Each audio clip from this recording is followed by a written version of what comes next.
We are still in Mishnah number 6 of chapter number 6 of the Ethics of the Fathers. You will be pleased to learn that this is the last chapter of the Ethics of our Fathers. I think we started studying it in 2017 or so. It's been a while. And we're nearing the end, but we're going through these 48 ways to wisdom one at a time.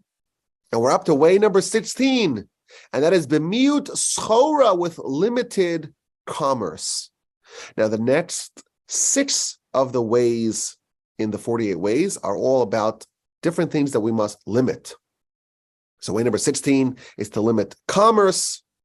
And way number 17 is to limit carnal pleasure. And way number 18 is to limit general pleasure. And then to limit sleep, and to limit chatter, and to limit frivolity. There are 6 ways to wisdom that are limiting things. And the commentaries tell us that it says to limit these things, but not to eliminate them. And what that is instructing us is that we have to find the right balance between doing a little bit, but not having these things take over your life. In all of these areas, they can become the central focus of a person's life. And it could dominate and overtake the things that are much more important. Yet, they're not completely bad, and they're in fact necessary. And therefore, part of these ways to wisdom is to know the right amount, to strike the right balance between having these things in moderation, having a limited amount, not eliminating it entirely, but not having it take over your life, not having it dominate your life. We're here, of course, to do the will of the Almighty, to study His Torah, to do His mitzvos, to prepare our souls for eternity. Of course, we know this world is a corridor. It's a pathway towards Olam Haba. And we're here to work. And the Almighty makes it meaningful by allowing all these distractions, by allowing the Yetzer Hara to operate in our world. And thus we have a struggle, we have a conflict, we have a constant war, in the words of Mesilas Yesharim, where we're constantly battling between looking at this world as a corridor or as an end unto itself. Our perspective, just by default, is that this is the only world that we see. We only see our body, we don't see our soul. We only see the physical world, we don't see the spiritual world. We don't know in any empirical way what happens after you die. The definition of the Almighty in the Talmud is roeh ve'eino nireh, sees but is unseen. So what we perceive with our senses is this world. And therefore we're oriented to try to better our existence here. And the idea of a future world, that's the ballroom at the end of the corridor, that's a theoretical, abstract idea. And that's the tension, and that's the conflict, and that's really what it all orients around. The Torah, the mitzvos are trying to optimize for the soul, optimize for the world of the soul. And the Yetzer Hara, the objective of the Yetzer Hara, is to make us ignore what happens after we die, to make us ignore the health and well-being of our soul, and instead to take this world that really should serve as a means, as a corridor, as a pathway towards the ultimate goal, and to transform that into the end itself. That's what life really is all about. We have on one hand the soul and its viability and its permanent, eternal existence and its world.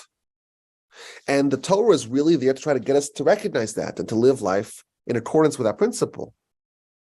And then we have this monster on the other side, the Yetzer Hara, and the chief primary focus of the Yetzer Hara is to make sure that we live life here and ignore and don't pay attention and don't prioritize the world to come.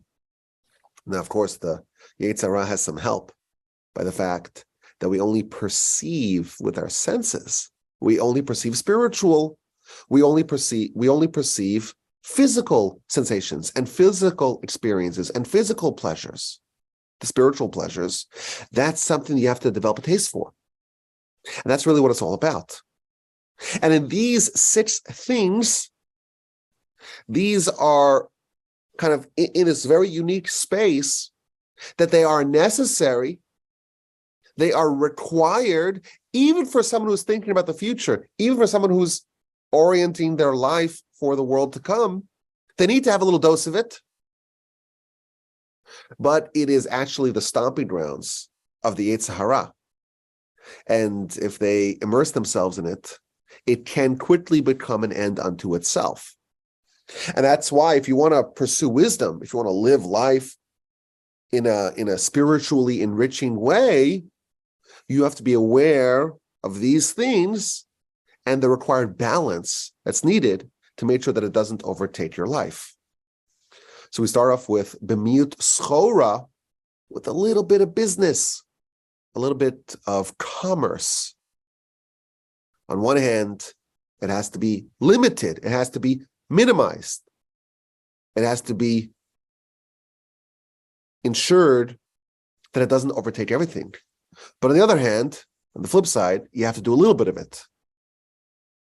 You have to have some sort of means to provide for your temporary existence.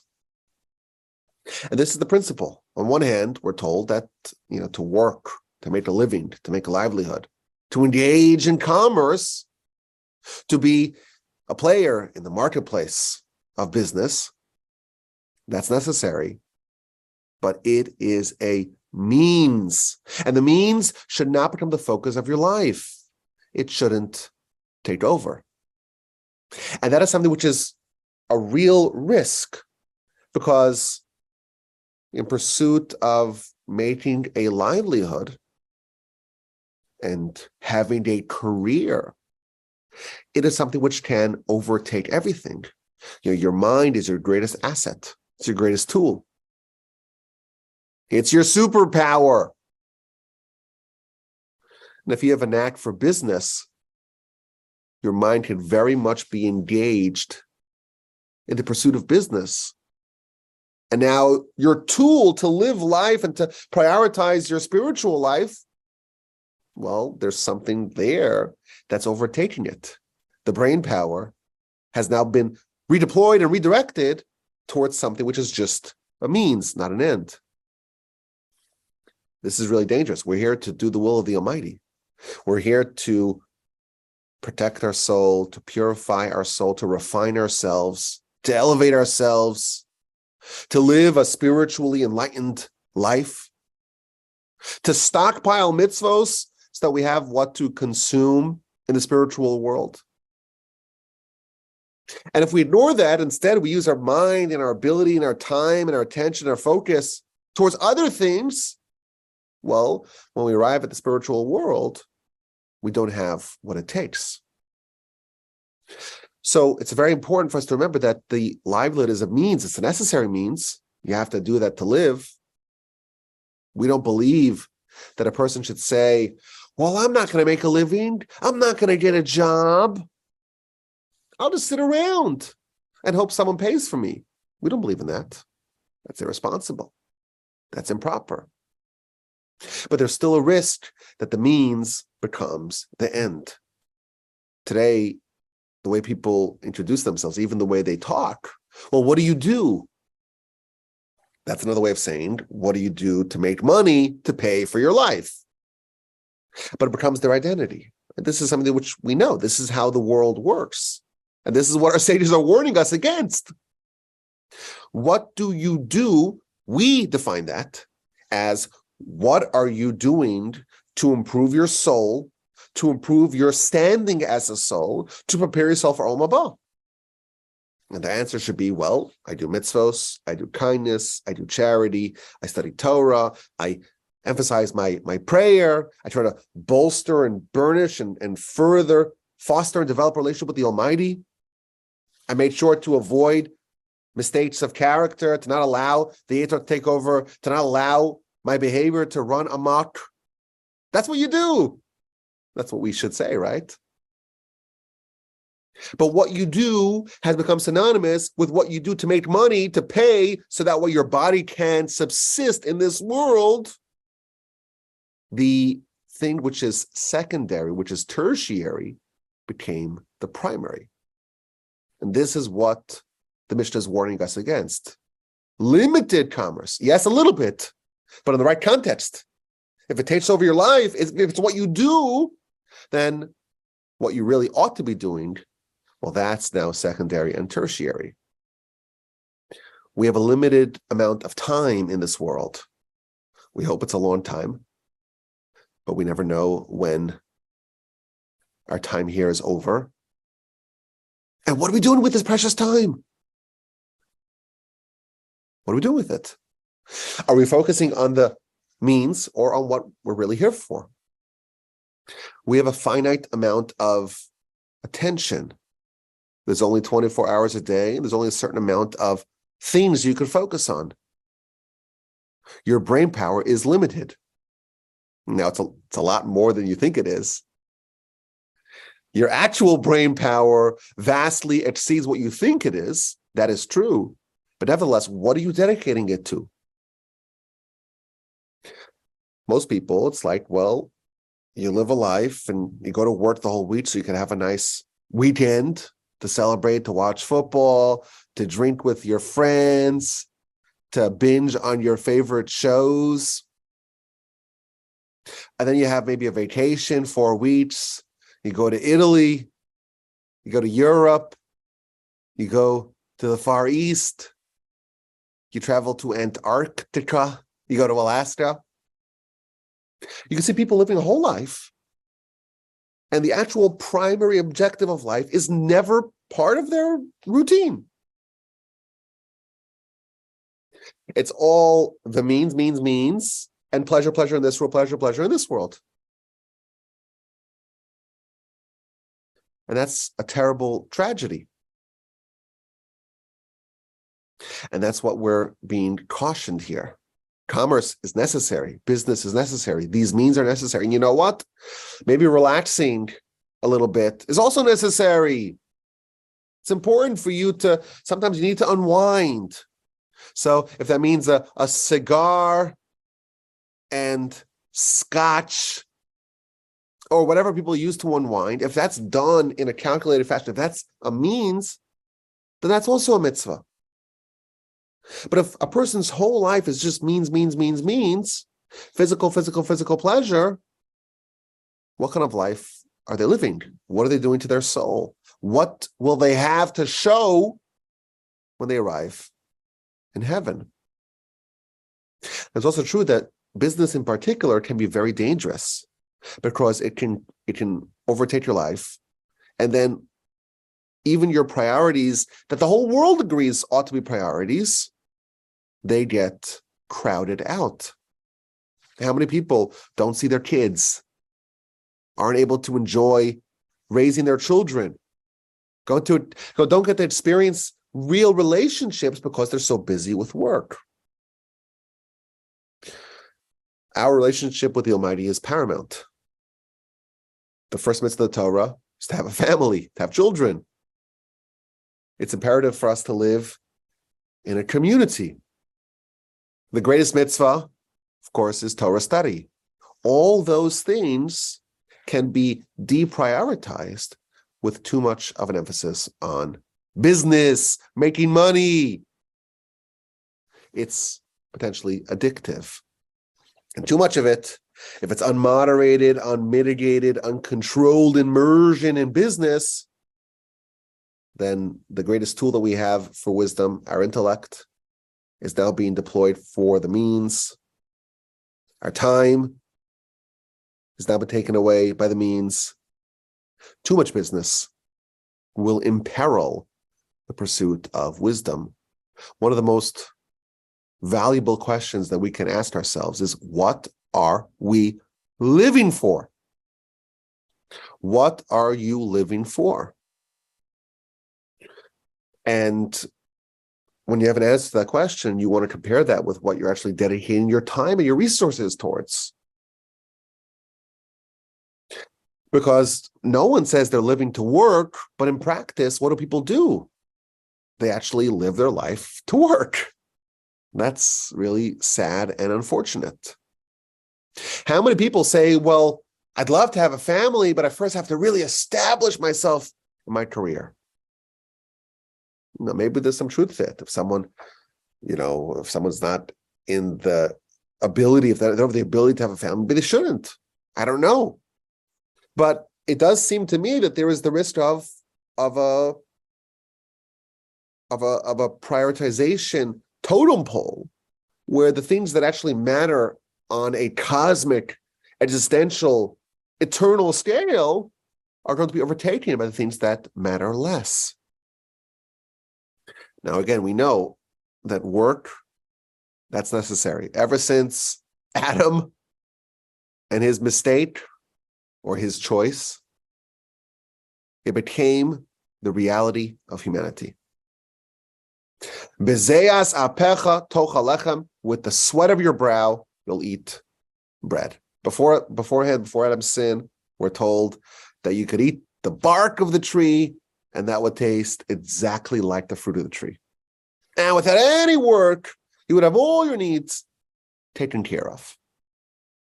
And that serpent, the Talmud tells us, if we didn't mess up, the serpent would be an incredible asset in our lives. It would have been fantastic. There would be no need to work. But now there is a need to work. And this is the challenge, to do it in the right setting, in the right format, with right understanding, and position it properly, that it remains a means and does not overtake life. Now, by the way, I'm not trying to suggest that we should avoid upward mobility and we should work in industries or in jobs that don't pay well. I don't think that's the Torah way either. Look at what Isaac blessed Jacob with. Tremendous wealth. From the dew of the heaven and the fat of the land and lots of wine and lots of bountiful produce. We don't believe in living in a mediocre fashion in any area of life. But the pursuit of business should always be a means and not an end. And yes, I do think that we weren't put here to be mediocre. And if someone is in business, to the degree that they are in business, they should invest their time in it. But they should always know that ultimately this is for a goal. And there were people that would work every day just as much as you need for that day, and then you would stop so you could study the Torah the rest. And once I have enough money for my day's needs, I'm not stockpiling anything for tomorrow.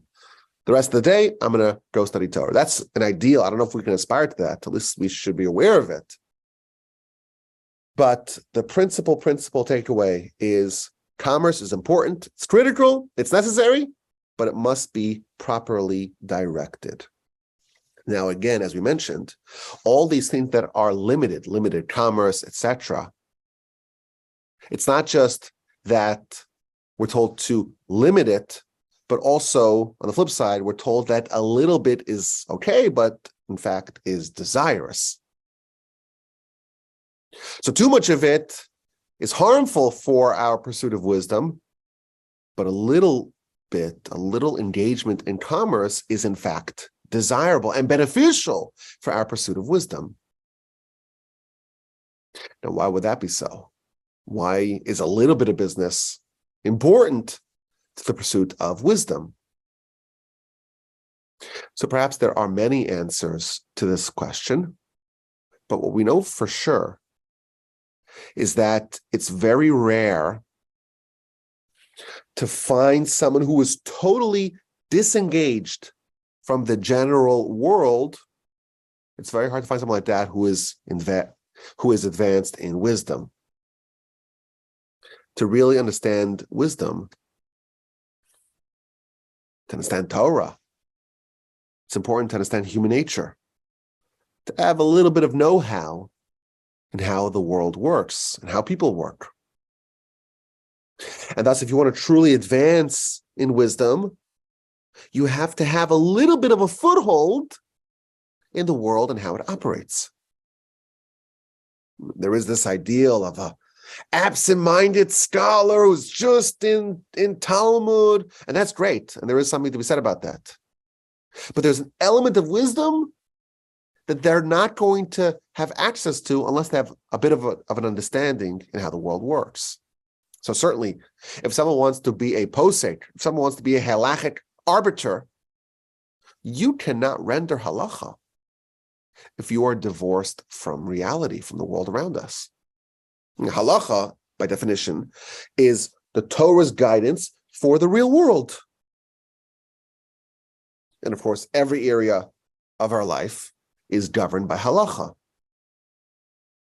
If you don't know how the real world, if you don't know how the real world works, if you're completely living in the stratospheres of Torah, well, then you are probably not going to be a very good halachic arbiter. To be a member of the Sanhedrin, you have to have a foothold in the world. And in general, we don't believe in ascetic monasticism, to divorce yourself from the world. To be a leader, you have to understand where your constituents are, what kind of life they're living. If you don't know what they're living through, you don't know what their daily life looks like, how could you possibly guide or direct them? The Talmud tells us that the sons of the holy ones, so the children of the holy ones, they were so removed from reality, they didn't even know what a coin looked like. They didn't know, is this a quarter? Is this a nickel? Is this a dime? I don't know. Is it 10 cents? Is it 25 cents? They were so removed. But the commentaries note that that description is talking about the sons of the holy ones. The real holy sages, their children, they didn't really have a foothold in the world.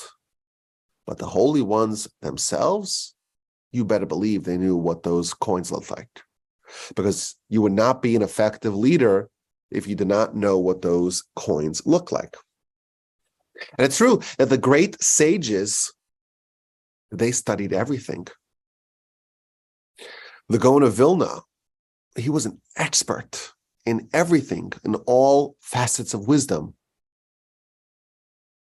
They say that he didn't study medicine, because if he would study medicine, he would know it so completely that he would be obligated to heal people all day and all night, and he would have no time to study. But again, it's a value that we see amongst the greatest sages, that they weren't divorced from reality. And this is the sweet spot, to be worldly, to be exposed to the world and how it works for everyone else, but to not be too much into it. And yes, there is an ideal of an absent-minded genius who's totally immersed in study, and that's great. And there's something to be said about that. But none of our leaders over the course of our history, none of them were like that. Because someone like that will have something missing. They won't understand human nature as well, they won't understand the world as well, and they won't be able to lead others as well. Now, this brings us to an interesting dilemma that I think parents and educators have.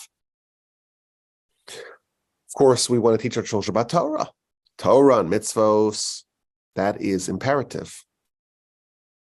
But how much to teach them about the world at large?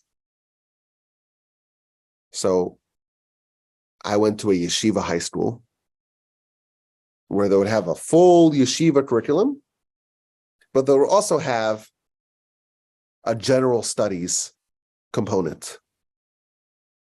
So we were in the state of New York, and New York has standardized tests for high school, the regents, and we all took the regents. And yes, I have a regents diploma. But the way they did it in the yeshiva, they would have, 10 hours of Talmud study a day, and they would do 2 hours of secular studies, a half hour a day of history and English and mathematics and science, and that's it. And then the yeshiva guys are bright enough to be able to pass the regents with just, a much more truncated study. And this is very typical for yeshiva high schools in the United States. In Israel, the yeshiva high schools don't have, most of them, the overwhelming majority of the yeshiva high schools do not have secular studies. Why? Because they do have secular studies in the elementary grades, but they have decided that it's more important, once someone already reaches a degree of maturation, for them to not have any exposure to the greater world, and therefore it's more important to study Torah. Now, everyone would agree that it's much more important to study Torah, but there is a debate, and I think this really gets to this way to wisdom, way number 16, minimizing commerce. There is debate exactly what is the point where a little bit is what's the sweet spot for a little bit? When do we say, okay, we've done a little bit and now we can stop? Should we go a little further? You even have post-high school yeshivos that have, let's say, a college program. They would have yeshiva most of the day, and they would have a college program. They partner with one of the universities and have a college program. What's the sweet spot? That's the debate. But everyone agrees to the principle, the commerce, and in general, more broadly, the exposure to the world at large, it must be minimized. How much? Where exactly do you make the cutoff?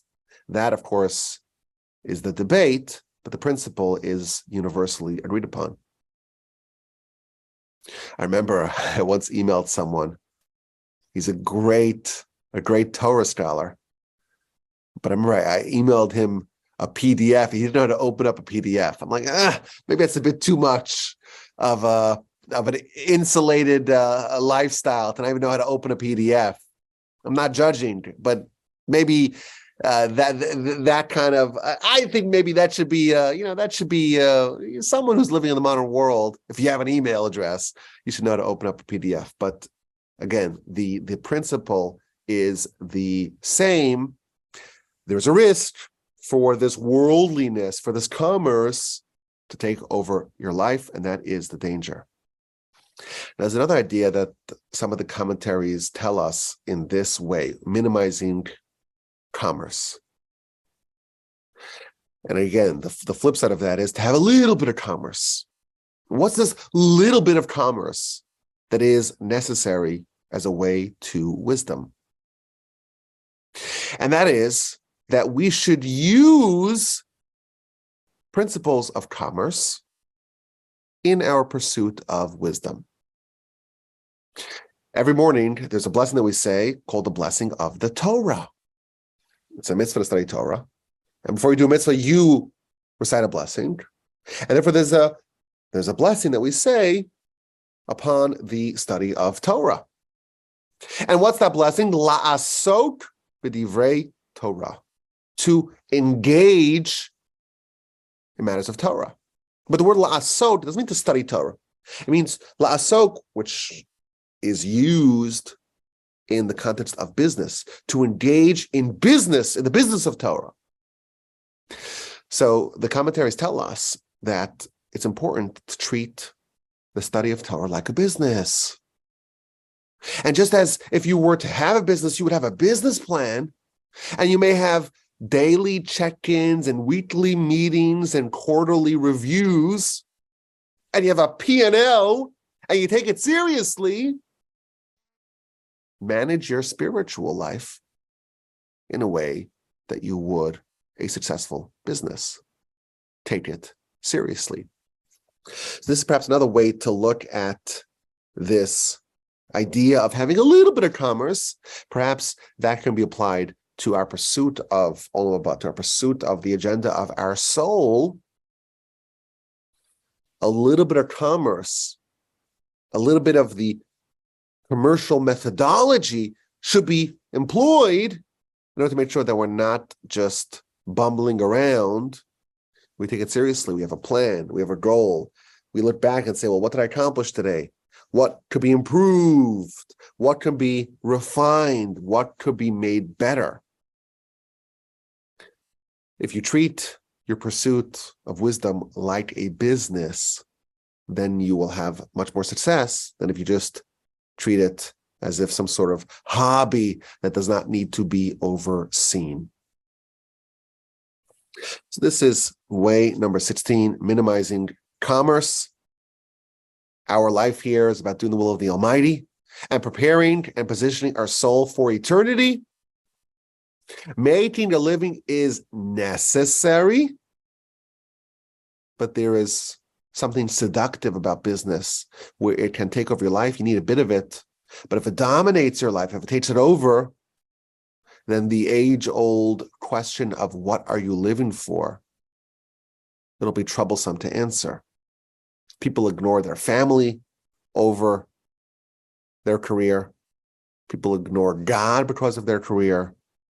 And of course, someone who does that, what do they have at the end?